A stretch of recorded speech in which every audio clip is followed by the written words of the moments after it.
అందరికీ జైభీం. నేను రఘుమతి శిఖరమల్లి. నిన్న పవన్ కళ్యాణ్ గారు రాజమండ్రి రావడం జరిగింది. దేనికోసం వచ్చారు? త్వరలో పుష్కరాలు జరుగుతున్నాయి కదా, ఈ పుష్కరాలకు సంబంధించి ఫెసిలిటీస్ ఏమున్నాయి, అసలు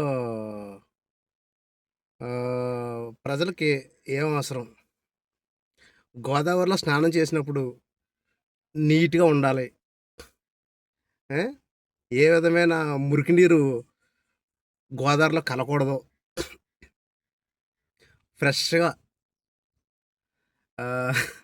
పుష్కర స్నానం జరగాలని పాపం ఆయన ఎంతో ఆశించి వచ్చాడు. మొత్తం పర్యటించడం జరిగింది రాజమండ్రి మొత్తం అంతా. కానీ ఆయనకి తెలియని విషయం ఒకటి ఉంది, ప్లస్ చాలా కూడా ఉన్నాయి. ఎందుకంటే ఈ గోదావరి జలాలు రాజమండ్రిలో చాలా ఎక్కువగా కలుషితం అవుతున్నాయి. కలుషితం అంటే ఏంటి? పబ్లిక్ డ్రైనేజ్ రాజమండ్రి సిటీలో చాలా వరకు డ్రైన్లు గోదావరిలో కలుస్తున్నాయి. అంటే ఇప్పుడు రాజమండ్రిలోనే పుష్కరాలు జరుగుతున్నాయి. ఓకే, రాజమండ్రిలో పర్యటించారు. రాజమండ్రిలో పుష్కర స్నానం చేసే వాళ్ళకి కలుషితమైన నీరు రాకూడదు, ఫ్రెష్ వాటర్ స్నానం చేయాలి. అదే గోదావరి ఇటు రావులపాలెం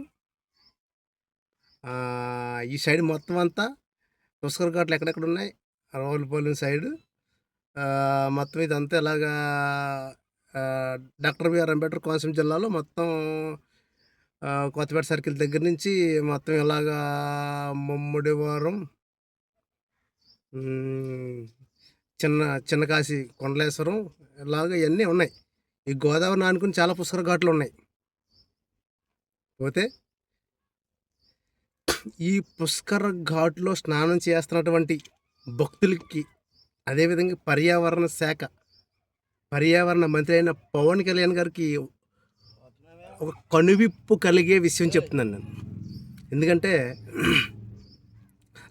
తమ తప్పులు తాము ఎరగరు, కానీ మీ పర్యావరణ శాఖలో జరుగుతున్నటువంటి తప్పుల్ని నేను మీకు ఎక్స్ప్లెయిన్ చేస్తున్నాను. The great AP deputy CM Pawan Kalyan garu, మీకే ఖచ్చితంగా ఈ వీడియో విన్నటువంటి వాళ్ళు పవన్ కళ్యాణ్ గారికి చేరే వరకు షేర్ చేయండి. ఆయన చేస్తున్నటువంటి తప్పులు ఏంటంటే, ఆయన విధులకి ఎంతవరకు న్యాయం చేస్తున్నారో, ఆయన విధుల్లో ఉన్నటువంటి ఒకే ఒక భాగం చెప్తున్నాను, పర్యావరణ శాఖ. పాయింట్కి వచ్చేద్దాం. నిన్న రాజమండ్రి అంతా తిరిగి ఏం తిరిగారో నాకు తెలియదు, కానీ పవన్ కళ్యాణ్ గారికి చెప్తున్నాను ఒకటే విషయం, మీరు శుద్ధ వేస్ట్ పర్యావరణ శాఖకి. ఇది నా వ్యక్తిగత అభిప్రాయం. ఎందుకు వేస్ట్ అంటున్నానంటే, మీరు ఈ పర్యావరణ శాఖలో పర్యావరణ పరిరక్షణ కోసం మీరు ఎంతో కొంత పాటు పడాలి, కానీ మీరు పాటు పడలేకపోతున్నారు, మీకు అవగాహన లేదు.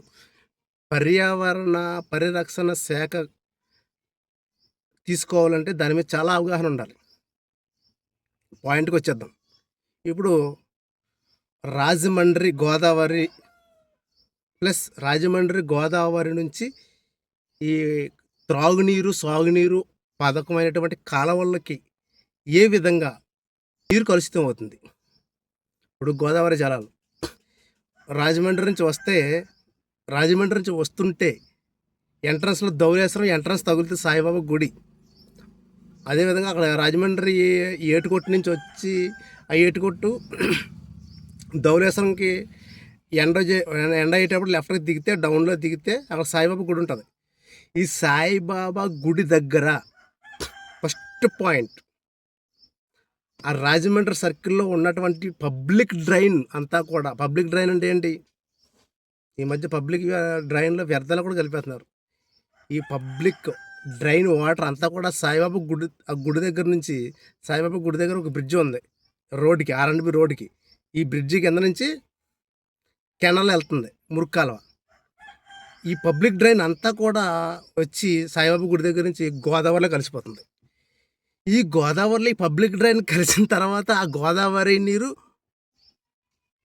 కలుషితమవుతుంది. ఈ పబ్లిక్ డ్రైన్ అంతా గోదావరి కలిసి ఈ పబ్లిక్ డ్రైన్‌తో కలిపినటువంటి ఈ గోదావరి జలాల్ని భక్తులు పుష్కర ఘాట్‌లో స్నానం చేస్తారు. అవునా? కాదా? ఫస్ట్ పాయింట్ సాయిబాబా గుడి దగ్గర చెక్ చేయండి. ఎవరైనా రాజమండ్రిలో దిమాకు ఉన్నవాడు మాత్రమే ఈ వీడియో వినండి. ఇది మీరు పర్యటించండి ఒకసారి. ధవళేశ్వరం ఎంట్రన్స్ సాయిబాబా గుడి దగ్గర ఫస్ట్ పాయింట్. అటు నుంచి వస్తే ఇంకెక్కడ కలిసింది ధవళేశ్వరం బ్యారేజ్. ధవళేశ్వరం చేపల మార్కెట్ బ్యారేజ్ దగ్గర దాటిన కాడి నుంచి చేపల మార్కెట్ దాటిన తర్వాత చేపల మార్కెట్కి వేమగిరి గట్టు ఎంట్రన్స్గా అక్కడ హై స్కూల్ ఒకటి ఉంది. ఈ చేపల మార్కెట్కి హై స్కూల్కి మధ్యలో ఒక బ్రిడ్జ్ ఒకటి ఉంది ఆర్ఎన్బి రోడ్డుకి. ఓకే, కాలువ పక్క అది తాగునీరు పథకం కాలువ కదా. ఆ స్కూల్ దగ్గరలోనే ఒకటి ఉంది. ఆ సర్కిల్లో ధవళేశ్వరం దగ్గర నుంచి ఉక్కంపేట దగ్గర నుంచి మొత్తం అంతా పబ్లిక్ డ్రైన్ అంతా కూడా అలాగొచ్చి ఈ గోదావరిలో కలిసిపోద్ది. ఈ ఈ ఈ గోదావరి జలాలు సాగునీరుకి విడగొట్టారు కదా. గోదావరి నుంచి వస్తున్నటువంటి ఈ సాగునీరు కాలువ, ఈ కాలువ ఎక్కడికి వెళ్తుంది? ధవళేశ్వరం చేపల మార్కెట్ దగ్గర నుంచి కాలువ ఎక్కడికి వెళ్తుంది? కాకినాడ సామలకోట మీద పోద్ది. అనపర్తిని తగులుకొని అనపర్తిని కలుపుకొని. ఓకే, అక్కడ సెకండ్ పాయింట్ అది. ఆ పబ్లిక్ డ్రైన్ కాలువ మొత్తం మురుగు కాలువ మొత్తం అంతా కూడా చాలా పెద్దగా ఉంటుంది. 8 అడుగులు 10 అడుగులు కాలువ. ఆ ఉక్కంపేట నుంచి ఆ ధవళేశ్వరం మొత్తం అన్నీ కలిపేసి టోటల్ ఉక్కంపేటకు లింక్ ఉంది. అది ఉక్కంపేట ఒక సెక్షన్ ఏమో అక్కడ సాయిబాబా గుడి దగ్గర పోద్ది. రాజమండ్రి సిటీ మొత్తం అంతా కొంతవరకు. ఇదేమో ఇలాగొచ్చి ఈ స్కూల్ దగ్గరలో ఈ స్కూల్కి చేపల మార్కెట్కి మధ్యలో ఈ కాకినాడ కాల్లో కలిసిపోద్ది. Number 2 points. నెంబర్ 3 పాయింట్, అదేవిధంగా వేమగిరి గట్టు ఎంట్రన్స్. ఈ వేమగిరి గట్టు ఎంట్రన్స్లో అంబేద్కర్ పార్క్ ఉంటుంది రైట్ సైడ్. అది బడుగు చిన్ని గారు డెవలప్ చేసినటువంటి అంబేద్కర్ పార్క్. ఈ పార్క్ దాటిన తర్వాత ఈ పార్క్ అలా వెళ్తూ ఉంటుంటే పార్క్ ఎండింగ్ తర్వాత కొద్దిగా ఎదరికెళ్ళేటప్పటికి ఆ కాలంలో ప్రజలు బట్టలు ఉతుక్కోవడానికి, స్నానం చేయడానికి, నీటి అవసరాలు తీర్చుకోవడం కోసం అక్కడ ఒక మెట్లు ఉంటాయి. పార్కింగ్ ట్యాక్సీ మెట్లు కట్టిన ఆ మెట్లు పక్కని ఆర్ఎండ్బి రోడ్డుకి ఒక తోరు ఉంటుంది. థర్డ్ పాయింట్, ఒక తోరు వేశారు. ఆ వేమగిరి గట్టు గ్రామంలో ఉన్నటువంటి పబ్లిక్ డ్రైన్ అంతా కూడా వచ్చి ఎక్కడికి వెళ్తుంది? ఈ సాగునీరు పథకంలో కలిసిపోతుంది. ఈ అనపర్తి వెళ్ళే కాలంలో కలిసిపోతుంది. 3 పాయింట్లు. అవునా? 3 పాయింట్ల తర్వాత మళ్ళీ లాస్ట్కి అనపర్తి బ్రిడ్జి దగ్గర అనపర్తిలో ఉన్నటువంటి పబ్లిక్ డ్రైన్ అంతా కూడా ఈ కాలువ కలిసిపోతుంది. అవునా కదా? ఈ కాలువ దేనికోసం? సాగునీరు పథకం అది. మరి త్రాగునీరు కలుషితం చేసేస్తున్నారు పబ్లిక్ డ్రైన్ కలిపేసి. తాగలేకపోతున్నాం. రకరకాల జబ్బులు వచ్చేస్తున్నాయి. గుర్తుపట్టలేని జబ్బులు వస్తున్నాయి. సాగునీరు పొల్యూషన్ చేస్తున్నాం. మనం తాగేది పొల్యూషనే, మనం తినే ఆహారం కూడా పొల్యూషనే. మరి దీని మీద పర్యావరణ మంత్రి అయినటువంటి గౌరవ కొండెదల పవన్ కళ్యాణ్ గారు ఏం సమాధానం చెప్తారు? మీరు పర్యావరణ మంత్రి కాబట్టి అడుగుతున్నాను, లేకపోతే మీ జోలికి ఎప్పుడు నేను రాలేదు, నేను అడగవలసిన అవసరం కూడా నాకు లేదు. మీకు బాధ్యత ఉంది. ఎందుకంటే మీరు నెలకు తీసుకుంటున్నటువంటి జీతం అంతా కూడా మేము కట్టిన ట్యాక్సులతోటి. ప్రభుత్వానికి ప్రజలకి మధ్యలో మీరు బంట్రోత్. ఒక మంత్రి, ఒక ఎమ్మెల్యే, ఒక మంత్రి, ఇప్పుడు ఒక డిప్యూటీ సీఎం. మీరు మాకు సమాధానం చెప్పాలి. ఎందుకంటే మీరు తీసుకున్న జీతం, మీరు అనుభవించిన లగ్జరీ, మీకు సెక్యూరిటీ మొత్తం అంతా కూడా మేము కట్టిన ట్యాక్సులతోటి, మేము కొన్నటువంటి నిత్యావసర సరుకులు వచ్చేటువంటి ట్యాక్సులతోటే మీకు ఆ జీతం వస్తుంది. మీరు 4 నూరులోకి వెళ్తున్నాయంటే మేము కట్టిన ట్యాక్సులతోటే మీకు జీతాలు. మరి మాకు సమాధానం చెప్పవలసిన అవసరం ఉంది. మిమ్మల్ని ప్రశ్నించాల్సిన అవసరం చాలా ఉంది. అదే కాలం మీద లాస్ట్ టైం నేను కంప్లైంట్ ఇచ్చాను. అదే కాలం చూసుకుంటే ధవళేశ్వరం బ్యారేజ్ దగ్గర చేపల మార్కెట్ దగ్గర ఉంటే చేపల్లో ఆ చేపలు చచ్చిపోయి ఎగిలిపోయి మొత్తం అంతా ఆ కాళ్ళ పడతారు. చాలాసార్లు కంప్లైంట్ ఇచ్చాను వైసీపీ ప్రభుత్వం ఉన్నప్పుడు 2022 2023లో ఇచ్చాను. ఒక నెల 2 నెలలు కాపలా కాసారు, వదిలేశారు. ఆ చేపలు కుళ్ళిపోయి అని కాళ్ళ పడతారు. అదేవిధంగా ఆ పక్కనే ధవళేశ్వరంలో వ్యర్థాలు, గ్రామాలలో సేకరించినటువంటి వ్యర్థాలన్నీ కూడా ఆ ధవళేశ్వరం బ్యారేజ్ దగ్గర నైట్కి నైట్ పడేస్తారు. తెల్లవారుజామున జేసీబీతో తోసేస్తారు అదే కాలంలో. అంటే పగలుంటే మన కంప్లైంట్ ఇచ్చున్నాను కదా, దాని మీద నిఘా ఉంది. ఆ పంచాయతీ వాళ్ళు మొత్తం అంతా కూడా ఈ వ్యర్థాలు అన్నీ కూడా దాంట్లో పడేస్తారు, తోసేస్తారు కాల్లో. ప్లస్ అక్కడి నుంచి వస్తుంటే వేమగిరికోట సెంటర్ నుంచి ఇంకా మనం కడియం వెళ్ళే వైపు అక్కడ కూడా కాల్లోకి అవతల పక్క వ్యర్థాలు పడతారు, అవతల పక్క వ్యర్థాలు పడతారు. ఆ కాలం మొత్తం చెక్ చేసుకుంటారంటే పవన్ కళ్యాణ్ గారు మొత్తం ధవళేశ్వరం బ్రిడ్జి దగ్గర నుంచి మొత్తం చెక్ చేయాలంటే కడియంలో కూడా జియా జి జిఎంఆర్ పవర్ ప్లాంట్ దగ్గర కూడా కడియంలో వ్యర్థాలన్నీ కూడా కాలువ తోసేస్తారు. అదేవిధంగా మండపేట దాటిన తర్వాత రామచంద్రపురం వెళ్ళే రోడ్డు ఏదో సెంటర్ ఉంటుంది అక్కడ. ఆ సెంటర్ దగ్గర కూడా వ్యర్థాలు మొత్తం అన్ని కాలువ తోసేస్తారు. సంతకాల నుంచి కొట్టేస్తారు, పొద్దునకి జేసీబీతో తోసేస్తారు. అలాగో కూడా త్రాగునీరు సాగునీరు కలుషితం చేసేస్తున్నారు. మీరు పర్యావరణ శాఖ మంత్రి అయ్యి ఉండి మీరు ఇవన్నీ ఎందుకు పట్టించుకోవట్లేదని నేను అడుగుతున్నాను. ప్రాక్టికల్గా మీరు ఒకసారి రౌండ్ వేయండి నేను చెప్పినవి. అదేవిధంగా ఇటు కొత్తపేట ఇంకా అలాగ మా సైడ్ వెళ్ళేటువంటి కాలం కూడా మొత్తం అంతా టోటల్ అంతా కూడా కలుషితమైన వ్యర్థాలు అన్నీ కూడా ఈ త్రాగునీరు సాగునీరు పథకంలోనే పడేస్తున్నారు. అదేవిధంగా వ్యర్థాలు కూడా దాంట్లోనే కొట్టేస్తున్నారు. అదే పబ్లిక్ డ్రైన్స్ కూడా చాలా కలిపేస్తారు. అక్కడ పాయింట్లు నేను చెక్ చేయలేదు, కొన్ని చూశాను నేను. ఆ పాయింట్లన్నీ చెక్ చేస్తాను. ప్రజెంట్ నేను చెక్ చేసిన పాయింట్లు ఇవే అనపర్తి వరకు. ఓకేనా? సబ్జెక్టుకి వస్తే మరి ఈ రేపొద్దున్న ఈ గోదావరి జలాలు కలుషితమవుతున్నప్పుడు ఈ పుష్కరాల రేవులో స్నానం చేస్తున్నటువంటి ఈ భక్తులకి మీరు ఏం సమాధానం చెప్తారు? వాళ్ళు స్వచ్ఛమైన గోదావరి నీళ్ళు స్నానం చేస్తున్నారా చెప్పండి. గుర్తుపెట్టుకోండి పవన్ కళ్యాణ్ గారు. అది ఇది ఒకటే కాదు, మొత్తం ఉమ్మడి తూర్పుగోదావరి జిల్లా మొత్తం అంతా కూడా పొల్యూషన్ ఉంది. మీరు పొల్యూషన్ గురించి ఆలోచించండి. ఎందుకు రాజమండ్రి రైల్వే స్టేషన్ దగ్గర చూడండి, మొత్తం అంతా డ్రైన్ అంతా పబ్లిక్ డ్రైన్ మొత్తం అంతా గలీజ్గా ఉంటుంది. రాజమండ్రి సిటీలో ఒకసారి డ్రైన్లు చెక్ చేయండి. డ్రైన్లు మొత్తం ఎక్కడెక్కడ బ్లాక్ అయిపోయి ఉంటాయి. కూడా అడుగుతున్నాను ఆ మున్సిపాలిటీ వాళ్ళకి, అదేవిధంగా ఈ పంచాయతీ సిబ్బందికి. ఈ పబ్లిక్ డ్రైన్ రాజమండ్రిలో ధవళేశ్వరంలో మొత్తం సిటీలో పబ్లిక్ డ్రైన్ అంతా కూడా ఎక్కడ స్టార్ట్ అవుతుంది? ఈ పబ్లిక్ డ్రైన్ ఎక్కడ కలుస్తుంది? మీరు సమాధానం చెప్పగలరా? పవన్ కళ్యాణ్ గారు దీని మీద మీరు కొంచెం ఫోకస్ పెట్టండి. ఈ వ్యర్థాలు అన్నీ కూడా గోదావరిలోనే త్రాగునీరు సాగునీరు కాలువల్లోనే పంట కాలంలోనే కలిపేస్తున్నారు. దీనిపైన చట్టపరమైన చర్యలు తీసుకోమని పవన్ కళ్యాణ్ గారికి శిరస్సు నుంచి వేడుకుంటున్నాను. లేకపోతే ఈ పర్యావరణ పరిరక్షణ పైన మీకు అవగాహన లేకపోతే అవగాహన ఉన్న వాళ్ళు పెట్టుకోండి. ఇంకో దరిద్రం ఏంటంటే పవన్ కళ్యాణ్ గారు, మన భూమండలం మీద ఎన్ని జోన్లు ఉంటాయి? 4 జోన్లు ఉంటాయి. ఒకటి agriculture zone, aqua zone, residential zone, industrial zone. ఈ 4 జోన్లు కూడా కలుషితం చేస్తున్నారు ఈ లోకల్ రెవెన్యూ డిపార్ట్మెంట్, విఆర్ఓ, ఎంఆర్ఓలు అందరూ కూడా. దీనికి జిల్లా కలెక్టర్ మళ్ళీ పోతాదు. అర్థమైందా? ఇప్పుడు అగ్రికల్చర్ జోన్, ఈ అగ్రికల్చర్ జోన్ని, ఈ వ్యవసాయ భూమిని ఇటు రెసిడెన్షియల్ జోన్ వాళ్ళు ఇల్లులకు కొంపలు కట్టేస్తున్నారు. ఈ జోన్ నాశనం చేసి ఇల్లు కట్టేస్తున్నారు.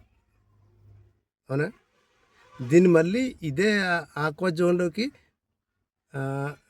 ఈ అగ్రికల్చర్ జోన్లోకి ఇండస్ట్రియల్ జోన్లో వచ్చేస్తున్నారు. చేలు కప్పెట్టేసి ఫ్యాక్టరీలు కట్టేస్తున్నారు. అవునా?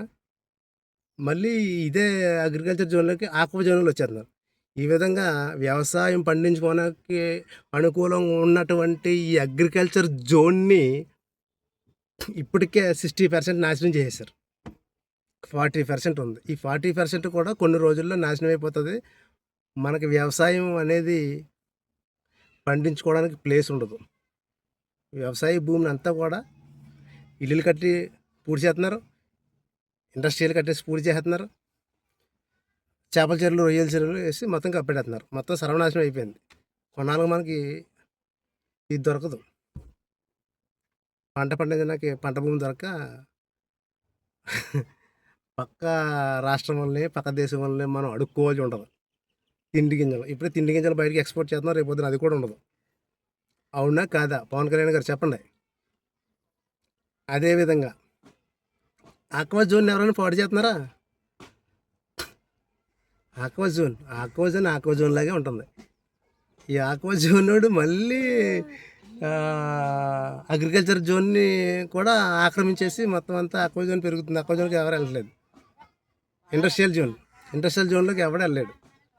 ఇండస్ట్రియల్ జోన్లో మరి మనం వ్యవసాయం చేయగలమా? వ్యవసాయ భూమి చేయలేము. ఇండస్ట్రియల్ జోన్లో మనం ఆక్వా చెరువులు ఆక్వా సాగు చేయగలమా? చేయలేము. చూసారా?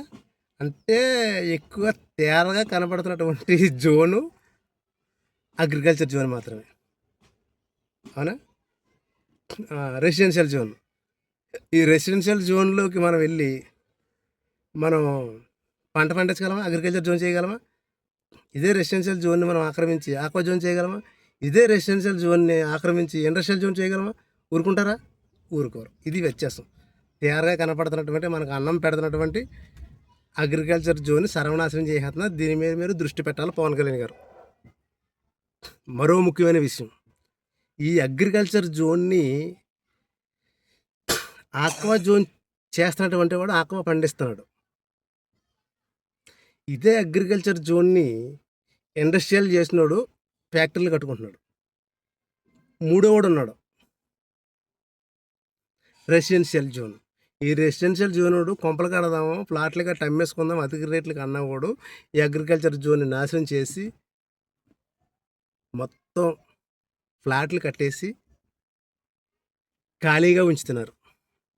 దీన్ని మాత్రం ఇల్లు కట్టలేకపోతున్నారు. ఎందుకంటే టాప్ రేట్స్కి అమ్ముతారు కాబట్టి.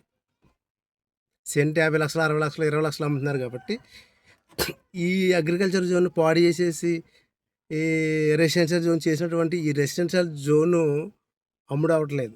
సంవత్సరం అమ్ముడవకుండా ఖాళీగా పెట్టేశారు ప్లాట్లు. ఖాళీగా ఉన్నాయి ప్లాట్లు మొత్తం అన్నీ కూడా. అవునా?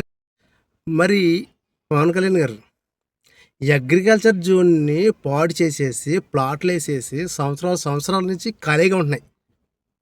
ఇల్లులు కట్టకుండా ఖాళీ స్థలాలు. ఈ ఇల్లులు కట్టకుండా ఇలా ఖాళీ స్థలాలుగా పెట్టుకోవడం వల్ల ఎవరికి ఉపయోగం? లేదు. అవునా కదా? కనుక మీరు ఒక జీవో తీసుకురావాలి. Deputy CM great Pawan Kalyan garu ఎప్పుడైతే అగ్రికల్చర్ జోన్ని రెసిడెన్షియల్ జోన్ లాగా మార్చేసి ప్లాట్లు కట్టేసుకుందాం అని అనుకున్నప్పుడు ఈ ప్లాట్లు అమ్ముడు కాకుండా ఉన్నటువంటి ఈ ప్లాట్లని మీరు గుర్తించి, మీ ప్రభుత్వం గుర్తించి మళ్ళీ ఆ ప్లాట్లని నాశనం చేసి మళ్ళీ వ్యవసాయం చేసుకోవడానికి అనుకూలంగా మలిచే విధంగా మీరు ప్రత్యేకమైన జీవో తీసుకుంటారు. ఎందుకంటే వ్యవసాయం పండించుకున్నటువంటి ఈ పంటలను నాశనం చేసేసి ఖాళీగా పెట్టేస్తున్నారు. అది ఎందుకు పనిచేయట్లేదు.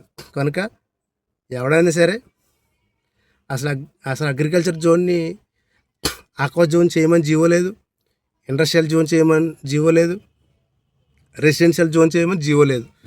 కానీ అనధికారికంగా మీరు రెసిడెన్షియల్ జోన్ చేస్తున్నారు కాబట్టి ఈ రెసిడెన్షియల్ చేసినటువంటి ప్లాట్లని 3 నెలల్లో అమ్ముడు కాకపోతే మళ్ళీ ఆ ఇళ్ళ స్థలాలని పంట భూముల కింద మార్చేసే జీవో మీరు తీసుకొస్తే ఖచ్చితంగా మనం భవిష్యత్తులో తిండి గింజలు పక్క రాష్ట్రానికి పక్క దేశాన్ని అడుక్కుని గత్యంతరం ఉండదని, అడుక్కునేంత దరిద్రం మనకు ఉండదని మీడియా ద్వారా నేను తెలియజేస్తున్నాను. దీని మీద ఖచ్చితంగా మీరు దృష్టి పెట్టండి. పోతే తర్వాత పాయింట్, సముద్రం పక్కనే ఉన్నటువంటి సముద్ర ఒడ్డు అంటే పెరుగుడు భూమి, తరుగుడు భూమి. సముద్రం ఏటుకొట్టు లోపల ఉన్నటువంటి దాన్ని పెరుగుడు భూమి, తరుగుడు భూమి అంటాం. సముద్రం లోపలికి వెళ్ళిపోతే భూమి పెరుగుతుంది కాబట్టి దాన్ని పెరుగుడు భూమి అంటారు. సముద్రం పైకి వస్తుంది కాబట్టి ఫ్లోటింగ్ ఎక్కువ ఉండి సముద్రం పెరిగితే కనుక ఈ తరిగినటువంటి భూమిని తరుగుడు భూమి అంటారు. ఈ పెరుగుడు భూమి తరుగుడు భూమిలో ఖచ్చితంగా ఈ సముద్రం కెరటాలకి, తుఫాన్లో సముద్రం ఉద్రిక్తతకి, ఈ ఏటుకొట్టు అనేది కొట్టుకుపోకుండా, ఈదురు గాలులు కూడా ఎక్కువగా రాకుండా అక్కడ కొన్ని సర్వే చెట్లు పెంచుతున్నారు. ఈ చెట్లని ఎప్పటికప్పుడు సర్వనాశనం చేస్తున్నారు. మేము ప్రభుత్వం నాటిస్తున్న చెట్లు, ప్రభుత్వం చెట్లు నాటించి ప్రభుత్వం కొట్టించేస్తుంది. అది ఒక వ్యాపారంలాగా అయిపోయింది. కానీ మనం ఒక ప్రకృతిని నాశనం చేసి ఒక విధ్వంసాన్ని సృష్టించే విధంగా మన ప్రభుత్వం చేస్తుందని మీకు నేను తెలియజేస్తున్నాను. ఖచ్చితంగా దీని మీద చర్యలు తీసుకోండి. సముద్ర వారం ఉన్నటువంటి చెట్లు ఏవి కొట్టొద్దు. మడ చెట్లు అవ్వచ్చు, మడ అడవులు అవ్వచ్చు, సర్వేకర్లు అవ్వచ్చు, జామేల చెట్లు అవ్వచ్చు, ఈల చెట్లు అవ్వచ్చు, ఎనీ ట్రీస్ కుట్టిన వాళ్ళని ఖచ్చితంగా లోపడేసేయండి. మ్యాక్సిమం ఒక 40 రోజులు బేలు రాకుండా చేస్తే కనుక మనం ఖచ్చితంగా ప్రకృతిని మనం కాపాడుకోగలం. ఖచ్చితంగా మన చెట్లు మనం కాపాడుకుంటాం. ఇంత ఎండలు ఉండవు. ఎక్కడికక్కడ అడవులు నరికేస్తున్నారు, మన అడవులు నరికేస్తున్నారు. ఇంకో విషయం ఏంటంటే ఈ మధ్య చిరుతపుళ్ళు, ఎలుగుబంట్లు ఇవన్నీ మానవులు నివాసం ఉంటున్నటువంటి రెసిడెన్షియల్ జోన్లోకి, ఇల్లుల్లోకి, గ్రామాల్లోకి చొరబడుతున్నాయి. అంటే అర్థం ఏంటి? ఇంతకుముందు అడవులు ఎక్కువగా ఉండేవి కాబట్టి అడవుల్లోనే ఉండేటివి. ఇప్పుడు అడవులు నాశనం చేస్తున్నారు కాబట్టి అవి బ్రతకడానికి అడవుల్లో అనుకూలంగా లేవు కాబట్టి ఈ మానవులు నివసిస్తున్నటువంటి ఇంట్లోకి వచ్చేస్తున్నాయి. గజరాజులు కూడా ఎందుకు ఊళ్ళో పడుతున్నాయి? వాళ్ళు తిన్నా కాకులు లేకుండా చేస్తారు. మీరు ఇష్టం వచ్చినట్టు చెట్లు కొట్టేసుకుని చెట్ల వ్యాపారాలు చేసుకుని మీకు పర్యావరణ శాఖ తీసుకోవడం అనేది ఒక అదృష్టం. అదృష్టాన్ని మీరు ఉపయోగించుకోండి. ఎందుకంటే ప్రకృతికి మనం ఏమి ఇస్తున్నామో ప్రకృతి అదే మనకు అదే ఇస్తుంది. ప్రకృతిని కాపాడుకుందాం. మీరు ఖచ్చితంగా పర్యావరణ శాఖకి న్యాయం చేయండి.